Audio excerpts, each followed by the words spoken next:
Hello, today I'm going to show you how to remove and clean a sticky coating from a headphone or any other plastic surface. Anyone in his life have seen this greasy, sticky, gummy plastic surface. Turns out you don't need to throw out this old plastic, you can clean it and it's going to be like new.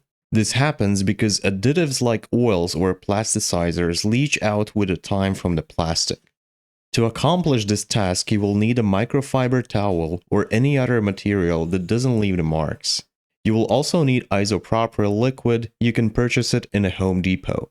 You can ask your grandma, maybe she has isopropyl because it's also used to remove a nail color, but you need to check what's inside. Perhaps it also has other materials added that could ruin the process. I found that the best way to do it is with alcohol pad, which have 70% isopropyl alcohol. Using these pads, you won't ruin your grandma's glass microfiber towel. First task is to remove the headphone ear pads, just to be on a safe side and not damage them with isopropyl. Then it's just a matter of soak and rub. In total, I used around 10 or 15 pads on these headphones. Take a pad and soak all the surface that you are going to clean. Then apply some pressure and try to rub off the sticky layer.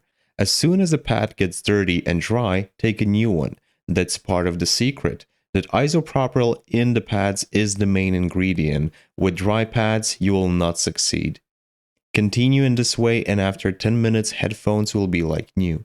Clean not only side headphone covers, but also buttons and other plastic parts that are sticky.